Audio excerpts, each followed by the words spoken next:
المرسلين محمد وعلى آله وأصحابه أجمعين ومن تبعهم بإحسان ودعا بدعوتهم إلى يوم الدين أما بعد فأعوذ بالله من الشيطان بسم الله الرحمن الرحيم وكذلك أوحينا إليك روحا من أمرنا ما كنت تدري ما الكتاب ولا الإيمان ولكن جعلناه نورا نهدي به من نشاء من عبادنا وإنك لتهدي إلى صراط مستقيم وقال تعالى شهر رمضان الذي أنزل فيه القرآن هدى للناس وبينات من الهدى والفرقان 6 بجے 6:30 7 بجے دودھ بسکی جیسے دودھ روٹی کھلا دیتے سو گئے 12 بجے پروگرام کے منتظم مولوی سلمان دہلوی قاسمی جو میرے بڑے عزیز شاگرد ہیں اور الحمدللہ وہ الصفہ اکیڈمی کے ذریعے سے جو سرگرمیاں انجام دے رہے ہیں وہ زیادہ تر نظروں سے گزرتی رہتی ہیں اور بہت ہی خوش آئند ہیں اور مفید ہیں۔ ہم دعا کرتے ہیں کہ اللہ تعالیٰ اس کو اسی طرح جاری و ساری رکھے اور اس سے زیادہ لوگوں کو فیضیاب ہونے کی توفیق عطا فرمائے۔ اس پروگرام میں شریک ہماری عزیز بہنیں، معزز خواتین اسلام، میرے لیے یہ سعادت اور خوشی کا موقع ہے کہ مجھے بہت ہی اہم موضوع پر آپ سے گفتگو کرنے کا موقع مل رہا ہے۔ یہ ایک عملی موضوع ہے، یہ موضوع صرف فکری نہیں ہے، صرف معلومات کی حد تک ایک دوسرے سے سیکھنے اور سکھانے کا موضوع نہیں ہے، بلکہ یہ موضوع عمل کی دعوت دیتا ہے اور اس بات کی طرف متوجہ کرتا ہے کہ ہمارا قرآن مجید سے کیا رشتہ ہونا چاہیے۔ دراصل دیکھنے کی چیز یہ ہے کہ قرآن مجید اور رمضان المبارک ان دونوں کا آپس میں بہت ہی گہرا تعلق ہے، جسے ہم عربی میں کہتے ہیں ارتباط وثیق، صلۃ وطیدہ، وثیقہ، دونوں کے درمیان بڑا گہرا تعلق ہے۔ سب سے پہلا تعلق اور سب سے بڑی اس مبارک تعلق کی جو جہت ہے وہ خود قرآن مجید کی آیت ہے، جس میں قرآن نے رمضان المبارک کا تعارف ہی کرایا ہے اس سے کہ یہ قرآن کا مہینہ۔ سورہ بقرہ کی مشہور آیت ہے، اللہ رب العزت کا ارشاد ہے اعوذ باللہ من الشیطان الرجیم شہر رمضان الذی انزل فیہ القرآن ھدی للناس وبینات من الھدی والفرقان۔ تو آپ یہاں دیکھیں کہ شہر رمضان الذی کے ذریعے سے کسی چیز کا تعارف کرایا جاتا ہے، تعریف کی جاتی ہے کہ رمضان کا مہینہ وہ مہینہ ہے جس میں قرآن مجید نازل کیا گیا۔ تو گویا قرآن مجید عنوان ہے رمضان کے لیے۔ رمضان نہیں ہے، رمضان مکمل نہیں ہے جب تک کہ اس کے ساتھ قرآن مجید نہ جڑ جائے۔ اللہ تعالیٰ نے دیکھیے رمضان کو منتخب فرمایا قرآن مجید کو نازل کرنے کے لیے۔ لوح محفوظ سے آسمان دنیا پر بھی قرآن مجید ایک ساتھ اسی رمضان میں اتارا گیا، اور پھر حضور اکرم صلی اللہ علیہ وسلم پر جو پہلی وحی آئی وہ بھی رمضان میں آئی۔ اسی لیے بے شمار جگہوں پر قرآن مجید کے نزول کا اور اللہ تعالیٰ کی طرف سے اس کے نازل کرنے کا تذکرہ فرمایا گیا، اور مختلف کانٹیسٹ میں، سیاق میں فرمایا گیا، ہر جگہ الگ الگ اس کا تعارف کرایا گیا، اس کی کوئی نہ کوئی ایک خصوصیت ذکر کی گئی۔ اس کے ساتھ ساتھ یہ بھی ذکر کیا گیا، یعنی تحدید زمانی بھی کی گئی، جیسے یہاں شہر رمضان الذی انزل فیہ القرآن میں ہے کہ کس وقت قرآن مجید نازل ہوا، کس زمانے میں نازل ہوا، رمضان کے مہینے میں۔ پھر رمضان میں بھی کس رات میں، انا انزلناہ فی لیلۃ القدر، ہم نے اس قرآن مجید کو قدر والی رات میں نازل کیا، یعنی قرآن مجید کی وجہ سے اس رات کی اہمیت اور فضیلت، اس کی قدر و قیمت میں اضافہ ہو گیا۔ اور اسی رات کو اللہ تعالیٰ نے سورہ دخان میں لیلہ مبارکہ بھی فرمایا، نزلناہ فی لیلۃ مبارکۃ، ہم نے قرآن مجید کو ایک مبارک رات میں نازل فرمایا۔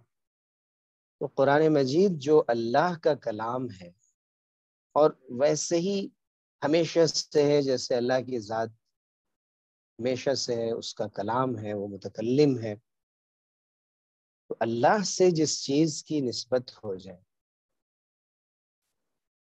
اس میں کوئی شک نہیں کہ جس طرح اللہ رب العزت کی ذات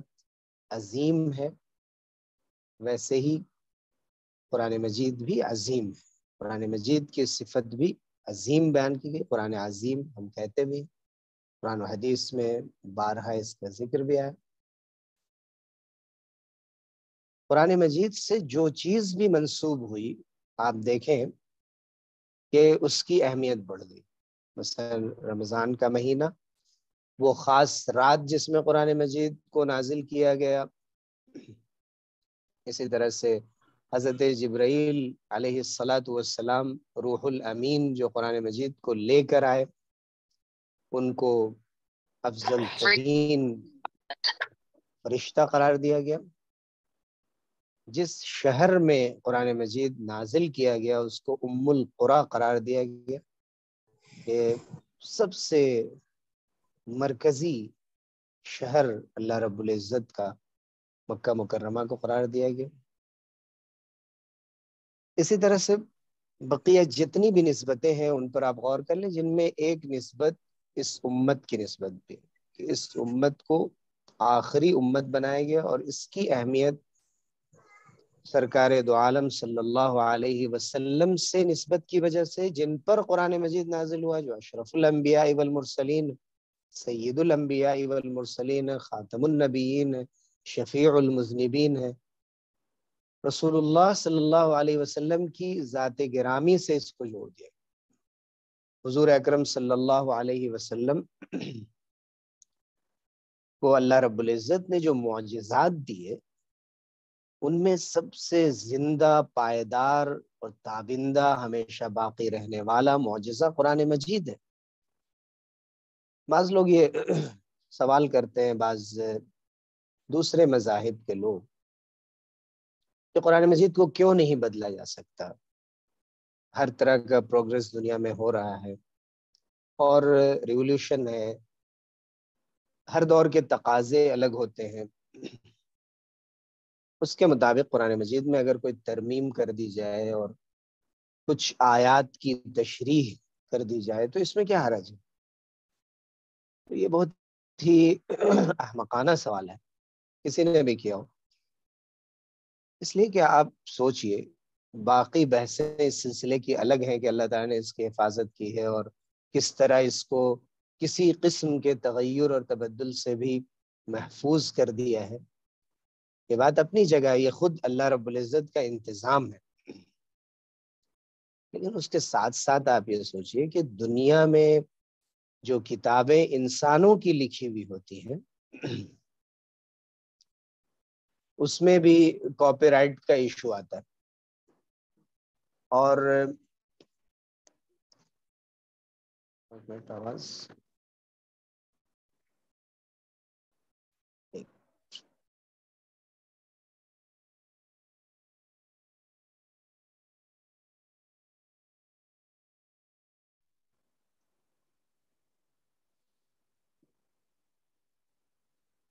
تو انسانوں کی بھی جو لکھی ہوئی کتابیں ہوتی ہیں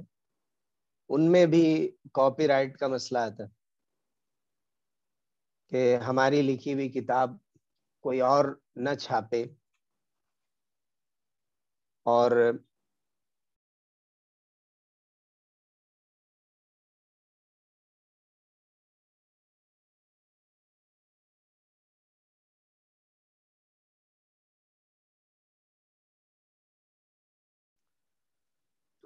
تو عام طور سے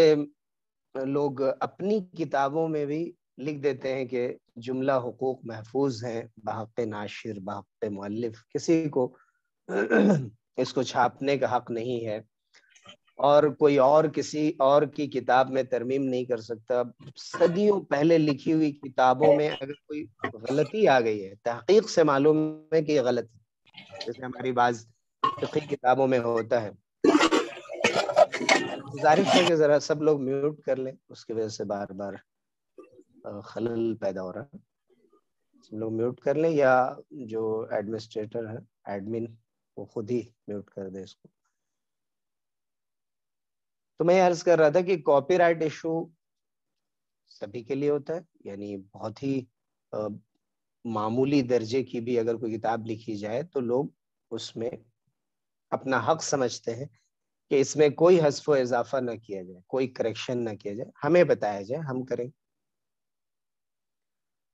تو قرآن مجید میں یہ تو اللہ کا کلام ہے، اللہ تعالیٰ کو جہاں جہاں جو چیزیں منسوخ کرنی تھی اپنی حکمت کے مطابق، جب جس انداز سے منسوخ کرنی تھی، جس کو باقی رکھنا تھا، جن کو آیات کو محکمات میں شامل کرنا تھا، جن آیات کو متشابہات میں شامل کرنا، سب اللہ تعالیٰ نے خود کر دیا، اور اس کے مطابق کسی کی ہمت نہیں ہے، مجال نہیں ہے، لاکھ کوششیں کر لی گئیں، اور سورہ توبہ میں بسم اللہ نہیں لکھی گئی، اور چاہا گیا دنیا لاکھ کوشش کر لے، آج تک مصحف میں آپ دیکھ لیں کہ بسم اللہ نہیں۔ کیا ہے، کوئی چاہے تو لکھ دے بسم اللہ الرحمن الرحیم، لیکن یہ اللہ کا انتظام ہے۔ اور جو لوگ بھی ایسے مصاحف تیار کرتے ہیں، کتاب اللہ کے ایسے ورژن تیار کرتے ہیں، نسخے، وہ تو کتاب اللہ ہوتا نہیں ہے، حقیقت میں بدل کر قرآن مجید کو پیش کرنے کی کوشش کرتے ہیں، وہ مٹا دیا جاتا ہے، اپنے آپ بازار سے غائب ہو جاتی ہے، جس پتہ ہی نہیں چلتا ہے کیسے آئی اور کیسے گئی۔ اور وہ قرآن مجید جو حقیقت میں قرآن مجید ہے، جو اصل میں قرآن مجید ہے، جو محفوظ ہے، جو ربانی ہے، اور قرآن ظاہر ایک ہی ہے، اس کو کسی بھی نام سے کوئی اور اس میں رد و بدل کر کے کسی طور پہ بھی لانا چاہے،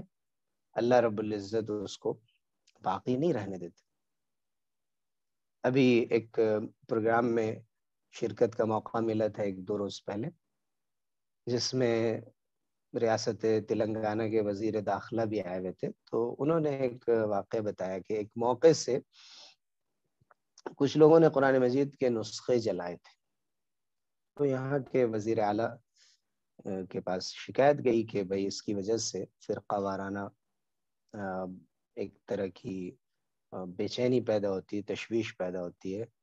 اور فرقہ وارانہ جو ایک یکجہتی ہوتی ہے اس میں فرق پڑتا ہے،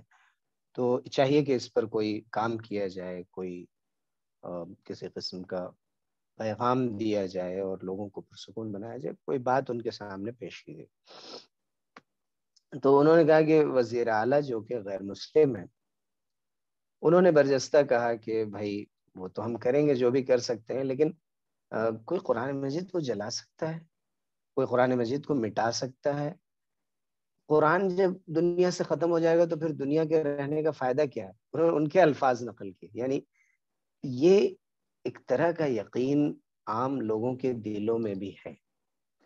یعنی قرآن مجید میں جو فرمایا گیا نا وَاسْتَيْقَنَتْهَا أَنفُسُهُمْ ظُلْمًا وَعُلُوًّا وَجَحَدُوا بِهَا وَاسْتَيْقَنَتْهَا أَنفُسُهُمْ ظُلْمًا وَعُلُوًّا۔ بہت سے لوگوں میں یہ بات پائی جاتی ہے، انکار کرتے ہیں اللہ کے رسول صلی اللہ علیہ وسلم کے آخری نبی ہونے کا، رسول ہونے کا، قرآن مجید کے اللہ کی کتاب ہونے کا، لیکن جس قدر اس موضوع پر وہ ریسرچ کرتے ہیں، تحقیق کرتے ہیں، اور الٹی سمت سفر شروع کرتے ہیں کہ ہم ثابت کر سکیں کہ قرآن مجید اللہ کی کتاب نہیں ہے، رسول اللہ صلی اللہ علیہ وسلم نے اس کو لکھ لیا تھا، خود تصنیف کی تھی،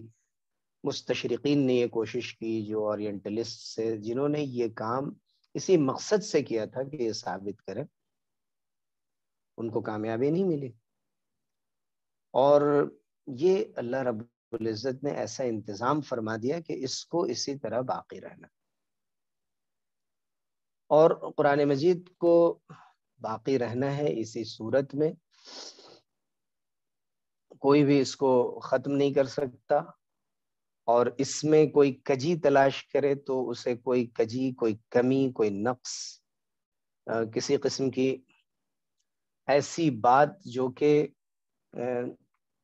فطرت کے خلاف ہو، عقل کے خلاف ہو، اسے نہیں مل سکتی۔ قرآن مجید میں فرمایا گیا الحمدللہ الذی انزل علی عبدہ الکتاب ولم یجعل لہ عوجا،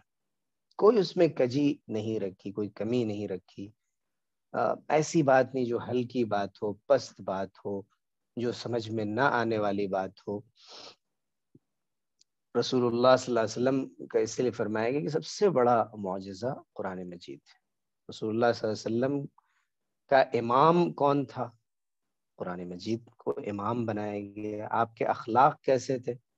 قرآن مجید آپ کے اخلاق تھے۔ آپ کے سینے کی بہار کیا تھی؟ ربیع الصدر،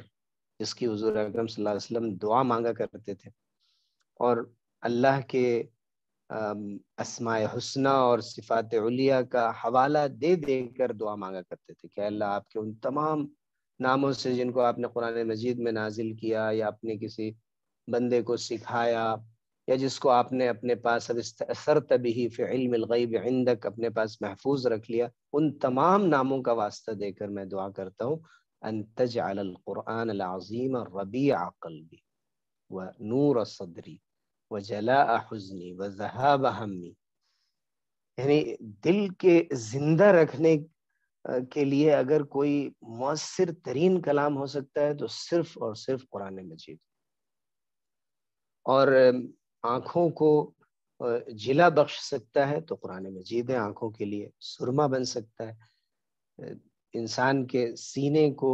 غم کی کیفیت سے، اور آج غم ایک بہت ہی بڑا مسئلہ ہو کر رہ گیا ہے۔ غم صرف غم نہیں ہے کہ چھوٹا موٹا غم آیا اور گزر گیا زندگی میں، بلکہ آج کے زمانے میں غم کو سینے میں پالا جاتا ہے، غموں کی پرورش کی جاتی ہے، درد کی پرورش کی جاتی ہے، اور تفکرات سے اپنے آپ کو گھیرا جاتا ہے۔ زندگی کے مسائل جتنے ہیں نہیں، اتنے مسائل خود ہم اپنے طور پر پیدا کر لیتے ہیں، ان مسائل میں اپنے ذہن و دماغ کو اور اپنے دل کو اس قدر الجھا دیتے ہیں کہ اس کی وجہ سے کبھی وہ غم سینے میں بس جاتا ہے، وہ اندر اندر انسان کو کھانے لگتا ہے۔ اب جب ڈاکٹر کے پاس جاتے ہیں تو ڈاکٹر مختلف اس کے نام بتاتے ہیں، کہ کبھی کہتے ہیں کہ ڈپریشن ہے، کبھی سٹریس ہے، کبھی فیئر ہے، ایک طرح کا انجانا سا خوف ہے، کبھی انزائٹی ہے، اور نہ جانے کیا کیا ان غموں کی کیفیتوں کے نام ہیں۔ ان غموں کا علاج بھی قرآن مجید میں اللہ تعالیٰ نے رکھا، وَجَلَاءَ حُزْنِي وَذَهَابَ ہَمِّي، اور حضور اکرم صلی اللہ علیہ وسلم نے وعدہ فرمایا ہے کہ جو اس دعا کو پڑھے گا اللہ رب العزت اس کے غموں کو دور فرما دیں گے، اس کا علاج فرما دیں گے۔ اور حضرت جعفر صادق رحمہ اللہ سے یہ قول منقول ہے کہ وہ فرماتے ہیں کہ قرآن مجید میں ہے، مجھے بڑا تعجب ہوتا ہے کہ جو قرآن مجید پڑھتا ہو اور پھر وہ مغموم رہے، اسے تو اپنے غموں کی شکایت صرف اللہ سے کرنی چاہیے، انما اشکو بثی وحزنی الی اللہ، میں اپنے غم کی اور اپنے حزن کی کیفیت کی شکایت صرف اللہ سے کرتا ہوں، وافوض امری الی اللہ، میں اپنا معاملہ صرف اللہ کے حوالے کرتا ہوں۔ اور اس کے ساتھ انہوں نے فرمایا کہ میں دیکھتا ہوں کہ لا الہ الا انت سبحانک انی کنت من الظالمین، جب حضرت یونس علیہ السلام نے پڑھا وَكَانَ فِي بَطْنِ الْحُوتِ، وہ مچھلی کے پیٹ میں تھے، تو اللہ تعالیٰ نے فرمایا کہ فَنَجَّيْنَاهُ مِنَ الْغَمِّ، تو ہم نے ان کو غم سے نجات دے دی۔ وَكَذَلِكَ نُنْجِي الْمُؤْمِنِينَ، اور ایسے ہی ہم مجھ پر، میرے اوپر یقین رکھنے والوں اور ایمان رکھنے والوں کو ہم ایسے ہی نجات دیتے ہیں۔ کوئی یہ بات سے حضرت یونس علیہ السلام کے ساتھ خاص نہیں تھی، تو وہ فرماتے ہیں جعفر صادق کہ مجھے تعجب ہے کہ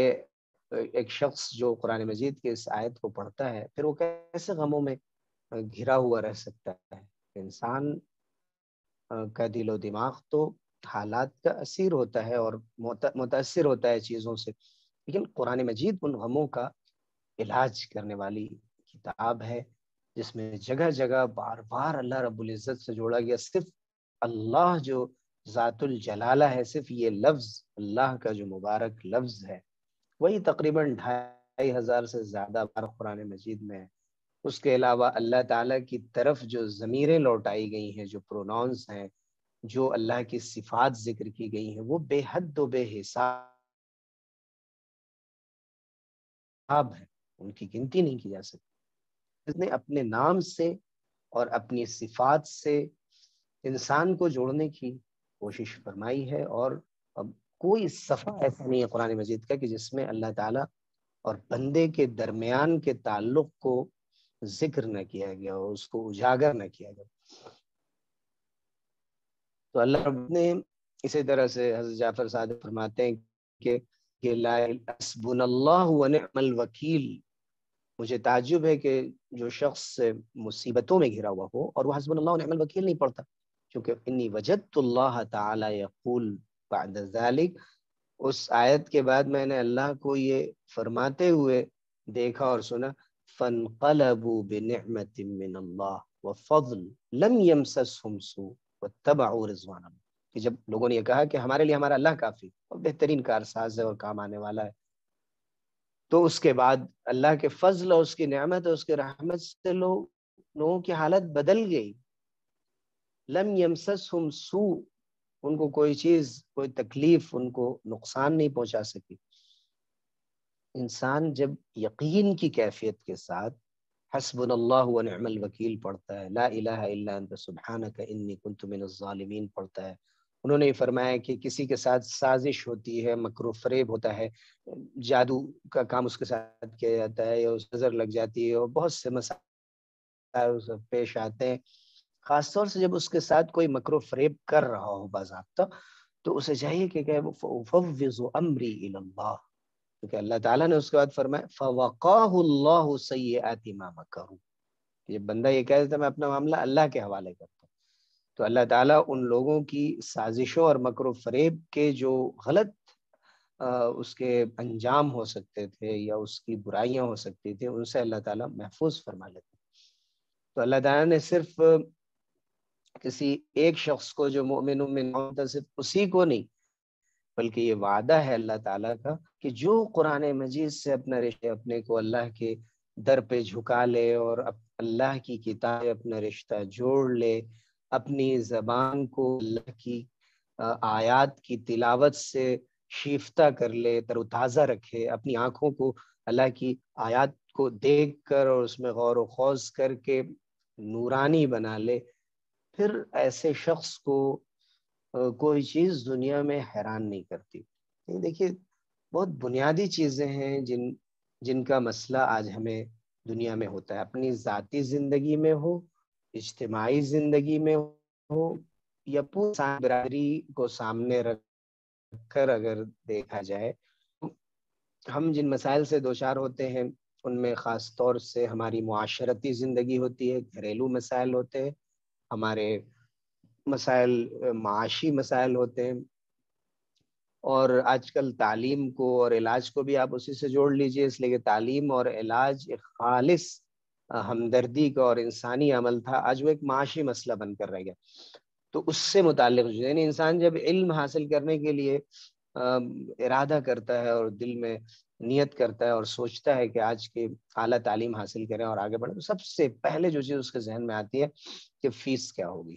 اور اس کا اسٹرکچر کیا ہوگا اور کتنے سال کا ہوگا اور کتنے پیسے خرچ، اس لیے علاج کے لیے سوچتا ہے پیسہ۔ یہ چیزیں اللہ تعالیٰ نے حقیقت میں آسان رکھی تھی، انسانوں کی خدمت کے لیے رکھی تھی، لیکن انسانوں نے جیسے بہت سی چیزوں کو دشوار بنایا، جس کو میں اسی طرح شادی بیاہ ایک آسان سا مسئلہ تھا، اس کو لوگوں نے پیسوں سے جوڑ دیا۔ اب جیسے ہی شادی یا نکاح کی بات آتی ہے، فوراً یہ ذہن میں آتا ہے کہ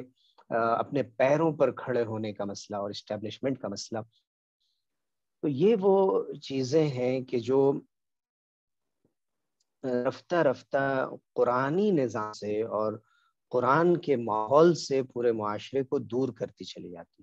اور جیسے جیسے ہم قرآن مجید سے اپنا رشتہ جوڑتے چلے جاتے ہیں، استوار کرتے چلے جاتے ہیں، ویسے ہمارے لیے پھر یہ کام آسان ہوتا چلا جاتا ہے۔ رمضان المبارک میں جیسا کہ میں عرض کر رہا تھا کہ رمضان المبارک کا جو رشتہ قرآن مجید کے ساتھ ہے، ایک تو خود قرآن نے یہ تعارف کرایا کہ شہر رمضان الذی انزل فیہ القرآن ھدی للناس وبینات من الہدی والفرقان، کہ لوگوں کے لیے ہدایت بھی ہے اور ہدایت کی واضح دلائل اور تفصیلات بھی اس میں ذکر کر دی۔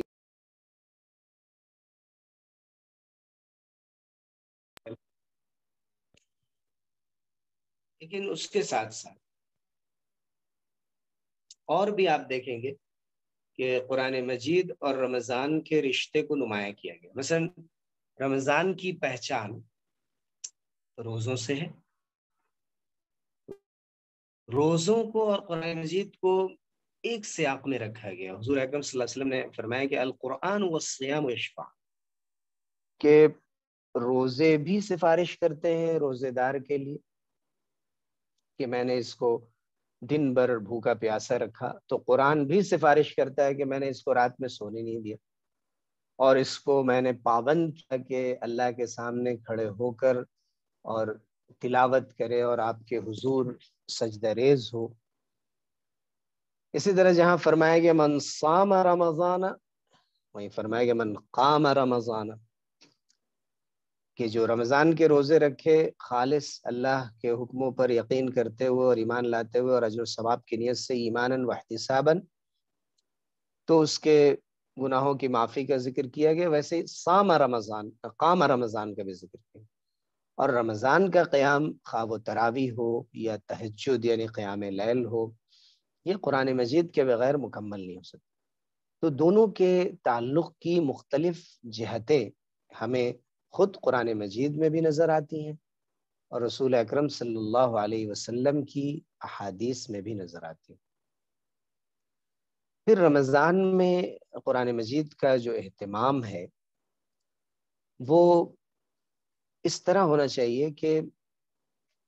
اس میں اپنے اور اللہ کے درمیان کا جو رشتہ ہے اس کو خلوت سے جوڑ لیا جائے۔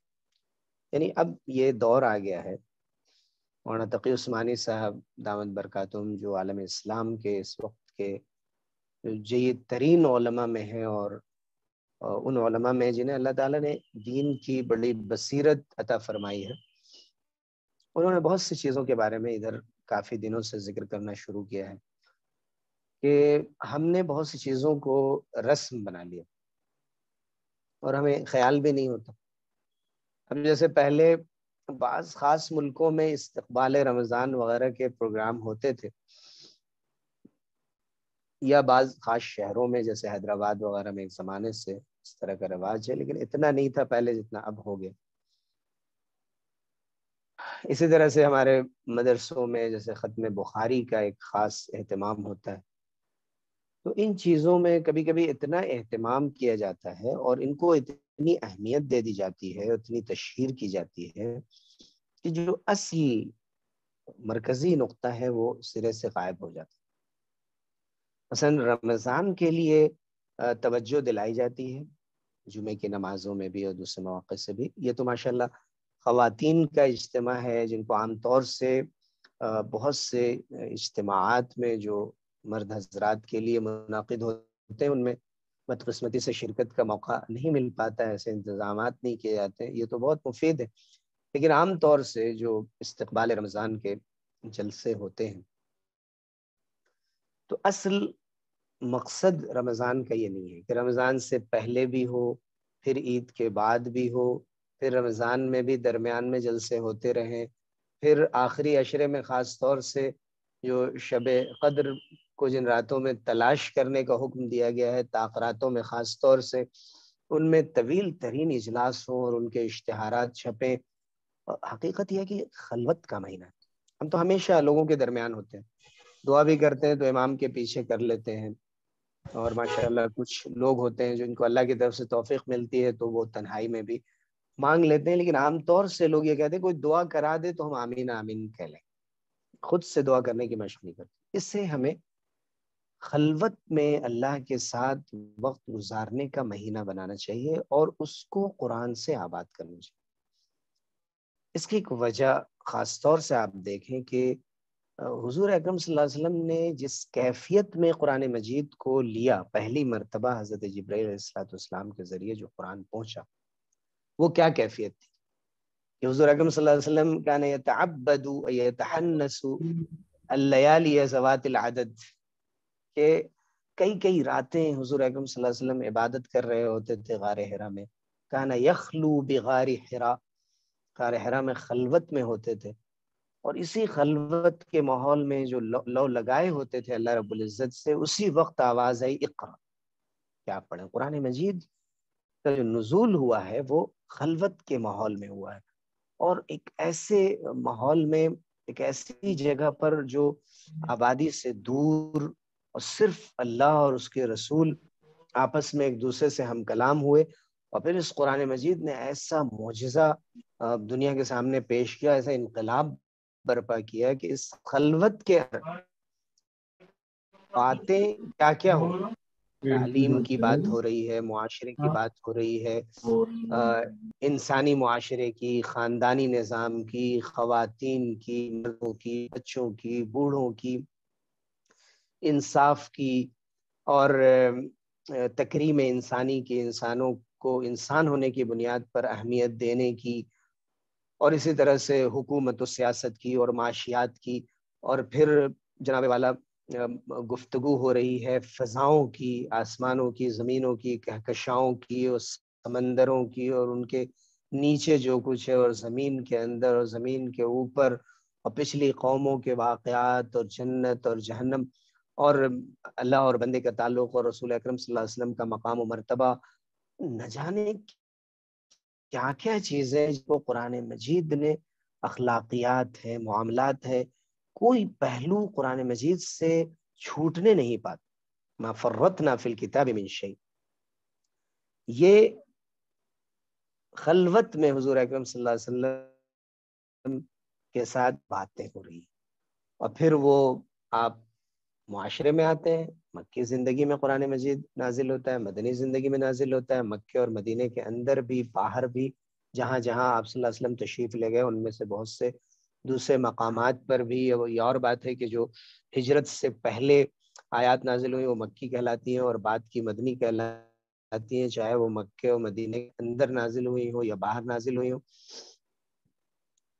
تو یہ ابتدا خلوت سے ہوئی، اور اسی لیے رمضان المبارک میں ایک اہتمام حضور اکرم صلی اللہ علیہ وسلم نے یہ فرمایا کہ اعتکاف کو لازم پکڑ لیا. اعتکاف آپ صلی اللہ علیہ وسلم، آپ نے اپنی پوری زندگی میں اعتکاف نہیں چھوڑا، اور اخیر میں اس کا اہتمام اور زیادہ ہو گیا. 20 دن آپ نے اعتکاف فرمایا. اعتکاف خلوت کی اعلیٰ ترین ایک قسم ہے، جس میں انسان بالکل اپنے خلوت میں اور کونے میں ایک گوشے میں چلا جاتا ہے اور صرف اللہ سے لو لگاتا ہے اور مانگتا ہے. مرد حضرات مسجد میں کرتے ہیں، خواتین کے لیے بھی اجازت ہے کہ وہ اپنے گھر میں خاص جگہ کو معتکف بنا لیں. عاملین حفاظ ہیں، علماء جن کے پاس بھی قرآن مجید کا کچھ حصہ ہے، ان کے ساتھ اٹھنا بیٹھنا، اس لیے کہ جب ہم ان کے ساتھ نشست و برخاست کرتے ہیں تو ان کے اثرات ہمارے اندر بھی منتقل ہوتے ہیں. اور رمضان میں اس کا بہت موقع ہوتا ہے، دوسرے ایام کے مقابلے میں ایک ماحول اللہ تعالیٰ نے اس کے لیے پیدا کیا ہوتا ہے. اور یہ کوشش کہ رمضان کو ہمیں قرآن مجید سے اپنے رشتے کی تجدید کا، اسے رینیو کرنے کا، اسے تازہ کرنے کا، اسے سیقل کرنے کا ایک زمانہ بنانا ہے. اور یہ رشتہ قرآن مجید میں جب قائم ہوگا تو یہ رشتہ ہمیشہ باقی رہے گا۔ ہم انسانی رشتے میں بھی یہ کوشش کرتے ہیں کہ کسی سے اگر ایک بار تعلق بنے تو وہ قائم رہے،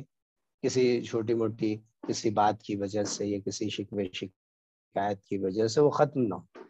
تو جب رمضان میں ہمارا رشتہ قرآن مجید سے استوار ہو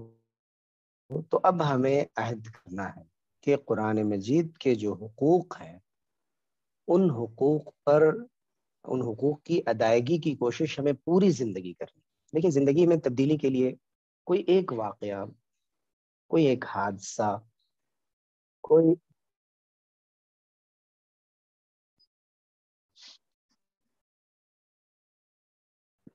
عبرت کی کوئی ایک بات، کوئی چھوٹی سی چیز کافی ہو جاتی ہے کہ دل پر کوئی چوٹ پہنچی اور پھر انسان قرآن مجید سے ایک مرتبہ جڑا تو تا زندگی، یعنی کوئی کہے کہ یہ ربانی انسان ہے، یہ قرآنی انسان ہے، اس نے اپنی پوری زندگی قرآن مجید کی تلاوت اور قرآن مجید سے تدبر اور اس کے معانی کو سمجھنے میں گزارا۔ جیسے ایک صاحب نے فرمایا کہ میں نے علامہ اقبال کا یہ جیسے ہی یہ شعر سنا، ایک مرتبہ گانوں سے یہ شعر ڈھکا ہے کہ وہ معزز تھے زمانے میں مسلمان ہو کر اور ہم خار ہوئے تاریخ قرآن ہو کر۔ بس یہ شعر تھا جس نے میری زندگی کی میں ایک انقلاب پیدا کر دیا، میرے دل کی دنیا بدل دی، اور میں نے طے کر لیا کہ اپنی پوری زندگی قرآن مجید کی خدمت میں گزارنی۔ تو ہم سب اس شعر کو سنتے ہیں، اپنی تقریر میں اگر گھن گرج پیدا کرنا ہو اور زور پیدا کرنا ہو تو یہ شعر پڑھا جاتا ہے، لیکن یہ شعر ہمارے دل میں کتنا اترتا ہے اور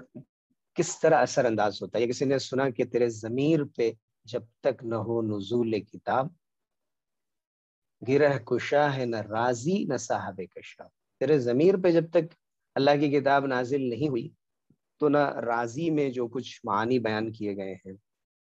اور عقدہ کشائی کی گئی ہے، فلسفے بیان کیے گئے ہیں اور قرآن مجید کے حقائق بیان ہوئے ہیں، بہت ہی زبردست تفسیر، ایک سمندر علم کا، ایسے ہی کشاف جو بلاغت اور ادب کا سمندر۔ تو یہ ساری کتابیں پڑھ لی جائیں، لیکن اگر دل پر چوٹ نہیں پہنچی اور دل کو ٹھیس نہیں لگی کہ دل میں ایک بات لگ گئی کہ قرآن تو یہ کہتا ہے اور ہم یہ کرتے ہیں، قرآن کی زندگی کچھ اور ہے، قرآن جس ایمانی اور ربانی زندگی کو پیش کرتا ہے اس کا معیار کچھ اور ہے، ہمارا معیار کچھ اور ہے۔ قرآن مجید ہم سے عبادت میں خشوع، خضوع، سکینت، ٹھہراؤ چاہتا ہے، پابندی چاہتا ہے۔ ہم جلدی میں ہوتے ہیں، ہمارے ذہن و خیال غائب ہوتے ہیں اللہ کی حضوری سے۔ تو ہم جائزہ لیں کہ ہماری نمازوں میں اور وہ نماز جو اقامت صلاۃ کا حکم دیا گیا قرآن مجید میں، دونوں میں کتنا بڑا فرق ہے، کتنا گیپ۔ تو جو اثرات ان نمازوں کے قرآن میں ذکر کیے گئے ہیں وہ اثرات ہماری زندگی میں کیسے آئیں گے؟ معاشرتی زندگی میں بار بار فرمایا گیا بالمعروف، نیکی کے ساتھ، بھلائی کے ساتھ، اچھائی کے ساتھ پیش آؤ، رہو تو اچھی طرح، چھوڑو تو اچھی طرح، اللہ کے لیے محبت، اللہ کے لیے نفرت، بار بار اس بات کی تاکید کی جا رہی۔ اور ہم اپنی ذاتی زندگی میں دیکھ رہے ہیں کہ ہمارے اندر صبر نہیں ہے، چراغپا ہو جاتے ہیں، چھوٹی موٹی باتوں کی وجہ سے ہم غصے کو پی نہیں پاتے، صبر نہیں کر پاتے ہیں، ہمارے اندر سے نرمی رخصت ہو چکی ہے۔ اللہ تعالیٰ نے قرآن مجید میں حضور صلی اللہ علیہ وسلم سے فرمایا ہے کہ لو كنت فظا غلیظ القلب لانفضوا من حولک، کہ اگر آپ سخت مزاج ہوتے، سنگ دل ہوتے تو لوگ آپ کے ارد گرد سے غائب ہو جاتے۔ فبما رحمت من اللہ لنت لهم، شروع میں فرمائے گا اسی لیے اللہ کے فضل سے آپ ان کے لیے نرم ہو گئے۔ اللہ کے رحمت سے نرمی کی صفت، جھکاؤ اور تواضع کی صفت، معاف کرنے کی صفت، احسان کرنے کی صفت، ایسی ایسی صفات جو اخلاق حمیدہ ہیں۔ بس اوقات دیکھا جاتا ہے کہ انسان واقعی ایک کسی دینی وجہ سے کسی کو کوئی بات سمجھانا چاہتا ہے، کسی سے کوئی چیز اس کے مطلوبہ معیار کے مطابق چاہتا ہے کہ نہیں یہ عمل اور بہتر طور پہ ہونے چاہیے، لیکن جس طرح سے اسے پیش کرتا ہے وہ ایک قرآنی طریقہ نہیں ہوتا۔ مثلا مسجد میں کوئی بات ہو گئی، شور مچانا شروع کر دیا، لڑ پڑے کسی سے، یعنی ہم یہ سوچتے ہیں کہ لوگوں کو ہم اپنی ترجیحات کے مطابق عمل کرنے پر مجبور کر، اس میں ہمارے مسلکی مسائل بھی ہوتے ہیں، اور ہم فلاں طریقے پر نماز پڑھتے ہیں، کسی اور نے کسی اور طریقے پر پڑھ دی جو اس کی ترجیحات کے مطابق ہے، اس کی وجہ سے کبھی انتشار ہو جاتا ہے کہ آپ نے ایسا کیسے کیا، آپ نے فلاں کام اس طرح کیسے کیا، یہ غلط ہے، چلیے یہاں تک بات ہو تو ٹھیک ہے۔ وہ ایک جھگڑے کا موضوع بن جاتا ہے، وہ ایک اختلاف کا موضوع بن جاتا ہے۔ قرآن مجید مسجد کو ایک اسلام کا مرکز بنانا چاہتا ہے، محبت کا مرکز بنانا چاہتا ہے، مسلمانوں کا ایک ایسا مرکز جہاں آ کر لوگ مضبوط ہو جائیں، نہ آ کر وہاں ٹوٹ جائیں۔ ایک صف میں مختلف مسالک کے ماننے والے لوگ ہوتے ہیں اور ہر ایک دوسرے کو کے عیوب پر نظر رکھتا ہے۔ اب سوچئے کہ انسان نماز میں کھڑا ہے افضل ترین چیز میں، اور اس کی نظر اس کی برائیوں پر، اس کی اچھائیوں پر نہیں۔ تو یہ وہ حقائق ہیں۔ اسی طرح ہمارے سماجی مسائل ہیں، معاشرتی مسائل ہیں۔ کیا یقول للناس حسنا، لوگوں سے اچھی بات کہو، ہم بری بات کہتے ہیں۔ لوگوں کی غیبت مت کرو، ان سے حسد مت کرو۔ کسی کو اللہ نے زیادہ رزق دیا ہے، کسی کو کم دیا ہے۔ رزق صرف مال کو نہیں کہتے، اگر مال والا جو رزق ہے، اس حصے کا جو رزق ہے، رزق کبھی علم کی شکل میں ہوتا ہے، کبھی حکمت کی شکل میں ہوتا ہے، کبھی طاقت کی شکل میں ہوتا ہے، مختلف اللہ تعالیٰ نے جو اپنی طرف سے بندوں کو جو پر جو احسانات کیے، ان کو خصوصیات دی ہیں، سب کے اندر الگ الگ ہوتی۔ لیکن دیکھیے جو چیز دنیا میں غالب ہو جاتی ہے، سرمایہ دارانہ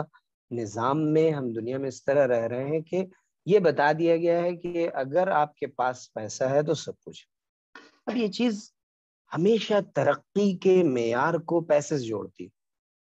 حیرت کی بات یہ ہے کہ ہم دیندار لوگ چاہے جتنی ہم تقریریں کر لیں اور بتائیں اور درس دیں اور سنیں، سب کچھ کرتے ہیں، لیکن جب ذکر آتا ہے کہ فلاں کے 2 بچے ہیں تو ماشاءاللہ ایک نے تو بڑی ترقی کی، وہ کینیڈا چلے گئے اور وہ ماشاءاللہ ایسا کرو، اور ایک ہے جن کو ماشاءاللہ ان کے والد صاحب نے حافظ بنا دیا، کچھ کھا پی لیتے ہیں، گزر کر لیتے ہیں، کسی طرح سے چل رہا ہے۔ یعنی پڑھانے والے کو بھی افسوس،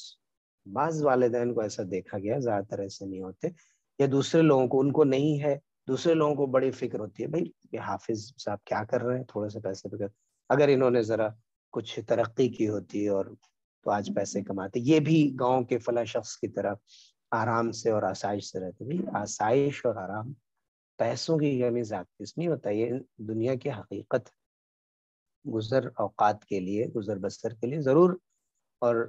جو اس زمانے کے تقاضے ہیں اور جو مارکیٹ ہے اس کے مطابق کچھ میل ہونا چاہیے انسان کی آمدنی میں،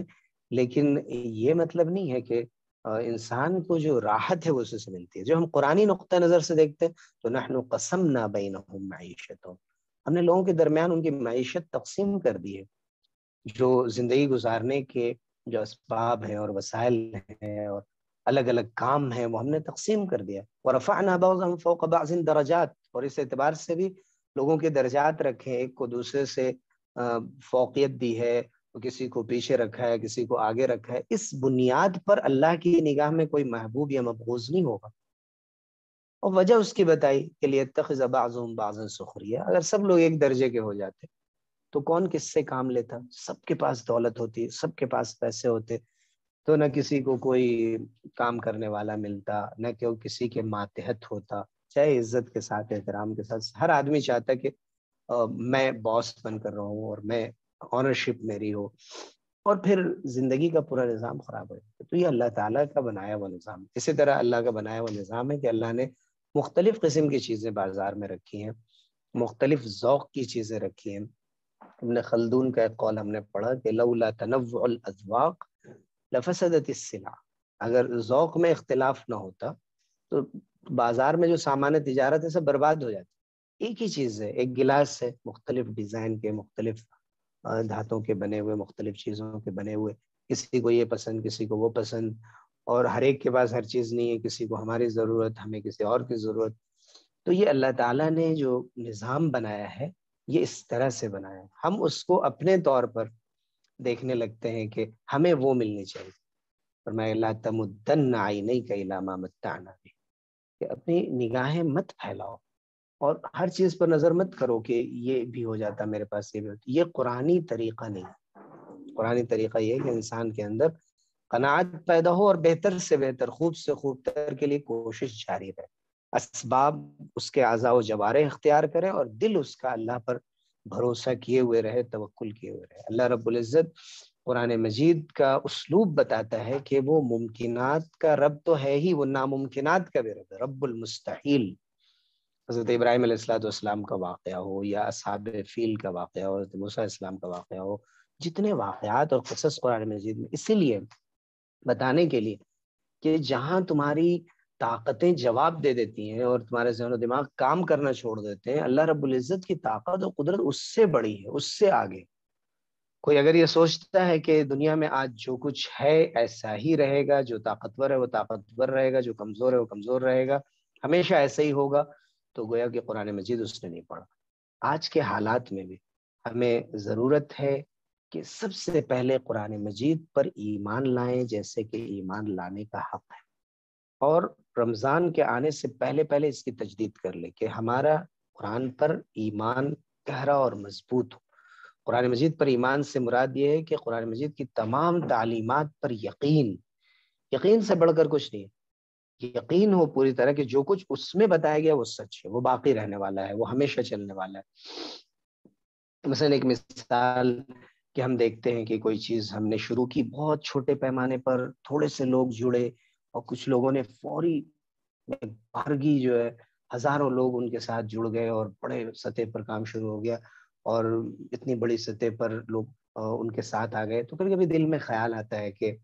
بھائی ہمیں تو یہ چیز نہیں مل سکی، اور ہمت ہار کے انسان اس کام کو بھی چھوڑ۔ قرآن بتایا الم تر کیف ضرب اللہ مثلا کلمۃ طیبۃ کشجرۃ طیبۃ اصلها ثابت وفرعها فی السماء۔ اخلاص کی بدولت ہوتا ہے، نیت آپ کی کیسی ہے، آپ کیا کرنا چاہتے ہیں اس کام کے ذریعے سے، آپ کا مقصد کیا ہے۔ اگر مقصد صحیح ہوگا، طریقہ صحیح اختیار کیا گیا ہوگا، دیر میں کامیابی ملے گی۔ لیکن جو چیزیں اخلاص کے ساتھ ہوتی ہیں، جو کلمہ طیبہ ہوتا ہے، اس کی جڑیں زمین میں ہوتی ہیں، اس کی شاخیں آسمان میں پھیل جاتی ہیں، تؤتی اکلھا کل حین باذن ربھا، وہ اپنے برگوبار لاتا رہتا ہے اپنے رب کی اجازت سے، اس کو کوئی روک نہیں سکتا۔ اس لیے کہا گیا کہ مخلص کا سفینہ دیر سے ساحل کو آتا ہے لیکن ساحل کو آتا ضرور۔ تو ہمیں یہ دیکھنا چاہیے کہ ہم نے جس نیت سے شروع کیا ہے، نیک نیتی سے، جذبہ میرا اچھا ہے، انشاءاللہ اس میں ترقی ہوگی۔ انتظار کرنا، اپنی غلطیوں کی اصلاح کرنا۔ تو ایک تو قرآن مجید پر اعلیٰ درجے کا ایمان جیسے کہ اس کا حق ہے۔ دوسرے نمبر پر قرآن مجید کی تلاوت۔ تلاوت میں ضروری ہے کہ تجوید کی رعایت کی جائے، اور تجوید کا مطلب یہ نہیں ہے کہ ہم 7 کے قاری ہو جائیں، کم از کم مخارج ہمارے صحیح ہوں، اور مخارج کے ساتھ ساتھ ہمیں یہ معلوم ہو کہ کہاں پر ٹھہرنا ہے، کہاں پر آیتوں کو ملانا ہے۔ تجوید اسی کا خلاصہ ہے، یعنی یہی 2 چیزیں تجوید کا خلاصہ ہے کہ ہمیں یہ معلوم ہو کہ کہاں پر ہمیں کون سا مخرج کیسے ادا کرنا ہے اور کہاں کس طرح سے وقف کرنا ہے، یہ صحیح طور پہ ہمیں معلوم ہے۔ اور اس کے لیے اگر بہتر طور پر نورانی قاعدہ کی بھی اچھی طرح مشق کر لی جائے اور اسی روشنی میں مزید مشقیں جاری رکھی جائیں، تو قرآن مجید بہتر طور پر آدمی پڑھ سکتا ہے، اس سے یہ غلطیاں نہ ہوں جو بنیادی غلطیاں ہوتی ہیں۔ اور اس کی کوشش مختلف سطح پر مکاتب کے ذریعے سے اور گھروں کے اندر ٹیوشنز کے ذریعے سے جاری ہے۔ ہمیں چاہیے کہ ہم ایک ذمہ داری اپنے ذمہ لے لیں کہ ہم خود بھی اپنا قرآن مجید درست کریں گے، اور صرف 5 بچوں کا قرآن مجید درست کریں گے۔ ہم لوگ جو بہت بڑے بڑے خواب دیکھتے ہیں، یہ کرنا ہے، وقت آئے گا تو یہ کریں گے۔ کسی نے کہا تھا کہ ایک آدمی کو آپ چن لیں، سال میں ایک آدمی کو مجھے نماز سے لگا دینا ہے، ایک آدمی کو قرآن سکھا دینا ہے، ایک صاحب کو مجھے کوئی اچھی فکر ان تک منتقل کر دیں۔ ایسے ہی ہمیں قرآن کے لیے 5 بچوں کو منتخب کر لیں، ان پر محنت کر دیں، یہ ذخیرہ آخرت۔ فَمَن يَعْمَلْ مِثْقَالَ ذَرَّةٍ خَيْرًا يَرَهُ وَمَن يَعْمَلْ مِثْقَالَ ذَرَّةٍ شَرًّا يَرَهُ۔ خیر کا ذرہ برابر بھی کسی نے کیا وہ دیکھے گا، شر کا بھی یہی حال۔ تو عربی بسا اوقات سنتے تھے حضور صلی اللہ علیہ وسلم کی مجلس میں ایک آیت سنی گا، بس حسبی حسبی حسبی من القرآن، قرآن سے اتنا حصہ مجھے میں سمجھ گیا قرآن میں کیا بیان کیا گیا، پھر یہ کہ ایک ایک ذرہ بھی دیکھ سکے گا انسان، اس کے سامنے ہوگا، بس میں اب اس کے مطابق عمل کرتا ہوں۔ تو اس جذبے کے ساتھ ہمیں قرآن مجید کی تلاوت سیکھنی ہے، اور قرآن مجید کی تلاوت رمضان میں بھی ایک تو یہ ہونا چاہیے کہ زیادہ سے زیادہ قرآن مجید پڑھیں، لیکن اگر ہماری زبان اٹکتی ہے، دشواری ہوتی ہے، تب بھی 2 اجر ہے، یتتعتع لہ فیہ اجران، اس میں 2 اجر ہے، لیکن قرآن کو سیکھنے کا عمل بھی جاری رہے۔ کسی ایک نماز میں کسی کو پڑھ 10 منٹ قرآن کی میری اصلاح کر دیجیے، میں پڑھ کر سناتا ہوں، اور اس کے ساتھ پھر اپنی تلاوت بھی جاری رکھیں۔ تلاوت کے ساتھ ساتھ یہ پھر ضروری ہے پھر رات میں بھی کچھ حصہ اپنے طور پر تہجد میں پڑھیں، اور پھر آپ تراویح میں قرآن مجید سنیں۔ اس کے ساتھ ساتھ تدبر، قرآن مجید کی آیات میں غور و فکر کیا جائے۔ ظاہر ہے کہ غور و فکر کے لیے عربی زبان کا آنا بھی ضروری ہے، لیکن عربی زبان نہ بھی آئے تو یہ معلوم ہوتا رہتا ہے کہ یہاں جنت کا تذکرہ چل رہا ہے، جہنم کا تذکرہ چل رہا ہے، فلاں نبی کا تذکرہ چل رہا ہے، اگر ان کا واقعہ ذہن میں ہے تو وہ سمجھ میں آ جاتا ہے۔ بہت سی چیزیں وہ سمجھ میں آ جاتی ہیں کہ پس منظر میں کیا چل رہا ہے، اس پر اپنے ذہن و دماغ کو لگانا۔ پھر قرآن کے جو الفاظ ہیں وہ ایسا اثر ڈالتے ہیں کہ اگر آپ اس کے معنی نہ بھی سمجھ رہے ہو تو وہ اثر انداز ہوتے ہیں۔ لیکن ظاہر ہے کہ اللہ کا پیغام ہے، اس کی کھلی کتاب ہے، اس کا کھلا خط ہے، خط کا مضمون ہمیں سمجھنا ضروری ہے کہ اس میں کیا لکھا ہوا ہے۔ اور ہم نے لقد یسرنا القرآن للذکر فہل من مدکر، قرآن کو آسان بنایا اللہ تعالیٰ نے، لیکن بعض آیتیں جو متشابہ کی ہوتی ہیں، بعض احکام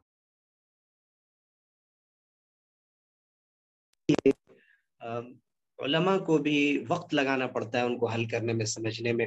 ہم صرف ظاہری الفاظ سے اپنے طور پہ کوئی معنی متعین کر لیں، وہاں دشواری ہوتی ہے۔ تو کسی کی نگرانی میں قرآن مجید کا مطالعہ کیا جائے، جو بات بھی سمجھ میں نہ آئے نشان زد کر کے اس سلسلے میں استفسار کر لیا جائے، لیکن کبھی بھی ہار نہ مانی جائے کہ قرآن کا ترجمہ ہم نہیں پڑھ رہے، یا تفسیر نہیں پڑھ رہے، یا قرآن سے رہنمائی حاصل نہیں کر رہے۔ ماشاء اللہ آ گئی ہیں، مولانا تقی عثمانی صاحب کی تفسیر ہے، مولانا خالد سیف اللہ رحمانی صاحب کی تفسیر ہے، بہت ہی مختصر تفسیر مولانا سید بلال عبداللہ حسنی دامت برکاتہ ان کی ہے، ایک ہی جلد میں۔ کوئی ایک تفسیر، کوئی ترجمہ اپنے پاس رکھ لیا جائے، اور اگر اللہ تعالیٰ توفیق دے، اور جو لوگ اردو زبان سے اچھی طرح واقف ہیں تو معارف القرآن تھوڑا تھوڑا کر کے پڑھتے رہیں۔ مفتی شفیع صاحب رحمۃ اللہ علیہ نے علوم کا ایک خزانہ اس کے اندر جمع کر دیا ہے، ہر طرح کی بحث اس میں کرنے کی کوشش کی ہے، زیادہ تر کوشش کی ہے کہ بالکل آسان کر کے سمجھا دیں، لیکن بہت سی چیزیں اس میں بڑی عالمانہ ہیں، ہر چیز اپنے طور پہ کبھی سمجھنا دشوار بھی ہو سکتا ہے، تو دوسروں سمجھنے کی کوشش کریں۔ جو لوگ عربی جانتے ہیں کم سے کم تفسیر ابن کثیر کا مطالعہ کریں، اور یہ اس کے ساتھ ساتھ اس کے بعد کوشش کرنی ہے کہ جو بات ہم نے سمجھ لی اس کو لوگوں کے درمیان عام کرنا ہے۔ کہیں پر قرآن مجید کا کوئی پیغام جو ہم نے سیکھا ہو اس کو عنوان بنا کر اپنی جو بہنیں ہیں، خواتین ہیں، ان کے درمیان اس پیغام کو پہنچانا ہے۔ اس کے بعد قرآن مجید پر عمل کے تعلق سے میں پہلے ذکر کر چکا، یہ وہ بنیادی حقوق ہے قرآن مجید کے، جس میں بہت اہم ایک حق قرآن کا ہے، تحاکم الی القرآن، کہ قرآن میں جب کوئی فیصلہ لینا ہو تو قرآن مجید سے فیصلہ لیں۔ وَمَن لَّمْ يَحْكُم بِمَا أَنزَلَ اللَّهُ فَأُولَٰئِكَ هُمُ الْفَاسِقُونَ أُولَٰئِكَ هُمُ الْكَافِرُونَ۔ کئی آیات میں الگ الگ وعید سنائی گئی۔ قرآن مجید کے مطابق فیصلہ لینا، کوئی مسئلہ پیش آیا کسی مفتی سے، عالم سے، قاضی سے، دارالقضا میں جانا، نہیں ہے کہ کورٹ میں جانا، کچہری میں جانا، جہاں جا کر انسان خود بھی رسوا ہو، آپ بھی رسوا ہو، اسلام کو بھی رسوا کرے، اور انصاف تو ملنے سے رہا۔ تو اس لیے یہ سب قرآن مجید کے حقوق ہیں، ان سے ہمیں قرآن مجید کو تازہ کرنا، اور ایک مدارست القرآن جو حضور صلی اللہ علیہ وسلم حضرت جبرائیل علیہ السلام کے ساتھ دور فرمایا کرتے تھے، ویسے ہی ہم اپنے ماحول میں جو لوگ بھی قرآن کو جانتے ہیں، گھروں میں خواتین بھی ایک دوسرے کو قرآن سنائیں، جتنا حصہ جانتی ہیں پڑھتی ہیں۔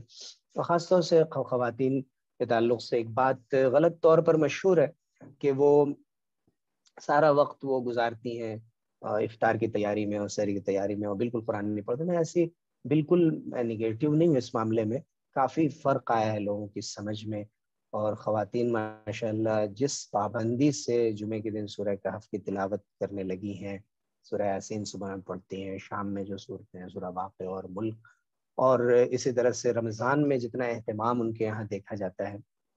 تو ضرورت ہے کہ اس جذبے کو بڑھایا جائے، اور واقعی اہتمام افطار میں بھی ہو کوئی بات نہیں، لیکن اگر اس اہتمام کی وجہ سے ہماری تلاوت متاثر ہو رہی ہے اور ہمارا کام متاثر ہو رہا ہے، نمازیں دیر سے پڑھی جا رہی ہیں، تو یہ بہت ہی افسوسناک بات ہوگی کہ رمضان کا تعارف لوگوں کے سامنے یہ ہو کہ یہ کھانے پینے کا مہینہ ہے۔ یہاں پر حیدرآباد میں کہ انگریزی اخباروں میں لکھتے ہیں حلیم فیسٹیول